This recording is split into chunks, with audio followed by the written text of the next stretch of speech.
এগুলা এগুলা সব 60 টাকা করে? প্রতি পিস 60 টাকা?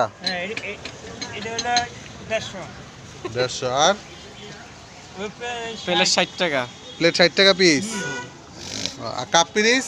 এটা 40 টাকা পিস। 40 টাকা পিস। কাপ পিস 40 টাকা। কাপ কয় টাকা? 40 আর পিস? 40 আমি যে কাপ পিস মানে 40 টাকা না। আর এই যে বল বল এটা বল? এটা 200 টাকা। এটা বড় 200 100 টাকা হয় না? 200 আর আর কি আছে? আর এই যে মেলামান আছে মেলামান 150 এইয়া 50 মেলামের 50 টাকা? হ্যাঁ ম্যাগনা এই যে ম্যাগনা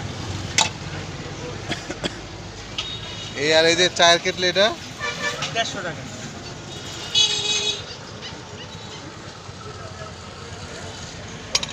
এই মিট ফোড়ে মাল না? কোন জায়গার? এর ফ্যাক্টরি মাল। দিলানে কাফান। কাপটা তো সুন্দর। এই কাফান নাই না? এটা বসে। কাপটা সুন্দর। চাপ নাই। এরকম কালার পিরিজ তো? মিট প্রোডে এডি এমআরডি রিজেক্ট তারপরে মনে করেন 480 টাকা ডজন। এটা হিসাব করেন কত?